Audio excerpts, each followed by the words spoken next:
Today I'm going to be using this metal Slinky, and I got this Slinky off of Amazon. You can get them for a couple dollars, and you can also find them once in a while at the Dollar Tree. Now, this Slinky that I'm starting with is a 2-inch diameter, and I'm going to cut it with a pair of bolt cutters that I have. You can also use a pair of metal shears, anything that's going to cut the metal of the Slinky. And I had 2 Slinkies, and I cut each of them in half to give me 4 smaller Slinkies. And using my E6000, I'm going to apply some on one end of the area that I cut, and I'm going to wrap it around so that it meets the other end of the Slinky. And then I'm just going to hold it in place. I get these small little clips from the Dollar Tree, and I'm going to do that to all 4 of these small Slinkies. So again, just apply the E6000 to one end, and then I'm going to take the other end of the Slinky and meet them together and hold them in place with the small clips. Now, once that was dry, I do let the E6000 dry for several hours. I have different color spray paint. I'm using the Krylon Shortcuts, and this is the gold. And I'm going to spray the entire Slinky with my gold spray paint.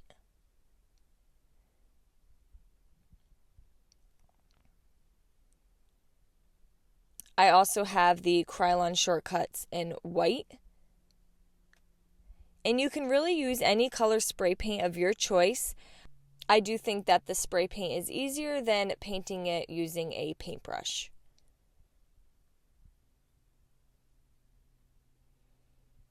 I also painted one using the Krylon Shortcuts black spray paint. Now you kind of just want to move it around so that you hit all the different angles, and you will have some of the metal peek through, but I personally like that look.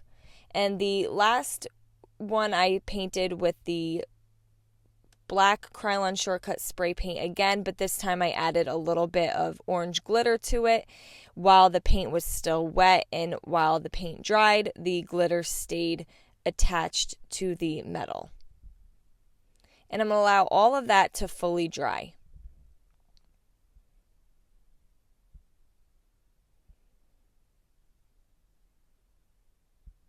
You can always do a second coat if too much of the metal is peeking through. And I also found this larger Slinky. This one is about a 3-inch diameter, and this one I found right at the Dollar Tree. So for $1, and it's a larger diameter. So I decided to keep this one just the metal. So I did not spray paint this. You can find this wired jute cord right from the Dollar Tree. And I'm just going to unravel it and fold a piece in half, and then I'm just going to wrap it up the piece that I folded in half. And you can make this a couple inches long. And I'm going to hold the ends together that are starting to unravel with some hot glue. And I love this because the wire, you can bend it. And I'm basically making a pumpkin stem, so this is a great way if you need to make a pumpkin stem for any other craft. You basically just fold the wire jute in half and then wrap it back up.